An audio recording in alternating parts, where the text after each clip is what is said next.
नमस्कार दोस्तों आज हम चर्चा करेंगे पैरालिसिस या लकवा इसी को बोलते हैं। इसके बारे में आपको जानकारी दूंगा कि ये क्या होता है, क्या इसके लक्षण होते हैं, कैसे पता करेंगे जो दिक्कत हो रही है हमारे पैरालिसिस ही है या फिर कोई और डिजीज़ है। साथ ही साथ मैं आपको ये बताऊंगा कि ये जो दिक्कत हो रही है ऐसी क्यों हुई है और इसको हमेशा के लिए ठीक करने के लिए जो दवाई है या बहुत अच्छी जो दवाई है उन 3 दवाइयों का मैं आपसे डिस्कशन करूंगा। 3 दवाइयों को बताऊंगा। दवाइयों को मैं लास्ट में बता रहा हूं और ये दवाइयां लेके हमेशा के लिए ठीक हो सकता है पेशेंट और बहुत अच्छी स्मूथली पेशेंट ठीक होते हैं दोस्तों। तो सबसे पहले ये जानते हैं कि पैरालिसिस क्या होती है या लकवा क्या होता है। दोस्तों हमारे शरीर में हम अपनी इच्छा के हिसाब से उसे हिला डुला सकते हैं, जिधर चाहें उधर कर सकते हैं। जिस भी पेशेंट को पैरालिसिस हो जाती है वो और जिस पार्ट में हो जाती है वो उस पार्ट को अपनी इच्छा से हिला डुला नहीं सकता है, उस पर उसका कोई जोर नहीं चलता। मान लीजिए किसी पेशेंट को उसके हाथ में हो गया है पैरालिसिस या पैर में हो गया है या हाफ ऑफ बॉडी हो गया है, तो वो उसको अपनी इच्छा से हिला डुला नहीं सकता, वो एज इट इज़ पड़ा रहेगा, उसमें कोई मूवमेंट उसकी इच्छा से नहीं होगा। ऐसे पेशेंट जिनको पैरालिसिस हो रही है अगर फेस पे हुई है तो उनका चेहरा टेढ़ा हो जाता है, मतलब लेफ्ट या राइट किसी एक तरफ चेहरा टेढ़ा हो सकता है। आइज़ जो हैं वो स्क्विंट जैसा देखने को मिल सकता है। ऐसे पेशेंट यदि कुछ खाने के लिए खाना खाने की कोशिश करते हैं तो वो खाना उनका चूँकि कंट्रोल कम हो रहा है तो वो खाना उनके खाने की नली में खाने की नली की जगह सांस की नली में चला जाएगा, जिससे पेशेंट को खांसी आ सकती है और कई बार ये डेथ की भी वजह बनता है दोस्तों।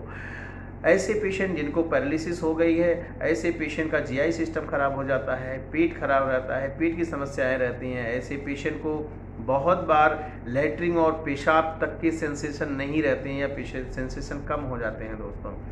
ऐसे पेशेंट जिनको पैरालिसिस हो रहा है उनको सांस की भी तकलीफ होने के चांसेस रहते हैं। बहुत बार ये सांस की तकलीफ बढ़ भी जाती है और सांस की समस्या डेवलप हो जाती है दोस्तों। यदि अगर ऐसी समस्या से सफ़र कर रहे हैं तो नो डाउट ये आपको पैरालिसिस हुआ है या लकवा हुआ है दोस्तों। लकवा जब ही होता है तो इसकी कुछ वजहें होती, बगैर कारण के कुछ नहीं होता है। तो अगर वजह की बात किया जाए, कारण की बात किया जाए तो सबसे पहला ये होता है कि हमारे दिमाग, ये चूँकि दिमाग से रिलेटेड चीज़ होती है तो हमारे दिमाग में कोई दिक्कत हो गई है। जैसे हमारे दिमाग की जो सेल्स हैं, नसें हैं, उनमें कोई दिक्कत हो रहा है। डिमाइलिनेशन करके एक डिजीज़ होती है, डिमाइलिनेशन डिजीज़ होती है, ऐसा कुछ तो नहीं हो रहा है। या फिर जो हमारा दिमाग है, दिमाग में खून का थक्का तो नहीं जम गया है, स्ट्रोक तो नहीं हो गया है जिसकी वजह से ऐसी दिक्कत मिल सकती है।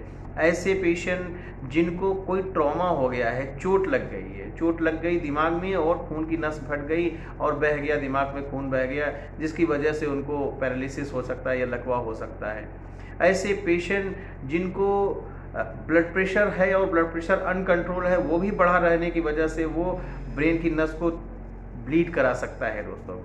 ऐसे पेशेंट जो एमएनडी करके एक डिजीज़ होती है, मोटर न्यूरॉन डिजीज़, ऐसी किसी समस्या से सफ़र कर रहे हैं तो भी उनको इस तरह की दिक्कत देखने को मिल सकती है दोस्तों। ये कुछ वजहें होती हैं जिनकी वजह से ऐसा देखने को मिल सकता है। बात करें ट्रीटमेंट या दवाइयों की तो दोस्तों इसमें मैं आपसे 3 दवाई बता रहा हूँ। सबसे पहले कॉस्टिकम है। कॉस्टिकम मेडिसिन है, ये बहुत अच्छी मेडिसिन है। इस मेडिसिन की को 200 पोटेंसी में लीजिए, इसकी 4-4 बूंदें सुबह और शाम 2 बार लीजिए। दूसरी मेडिसिन होती है जेलसीमियम।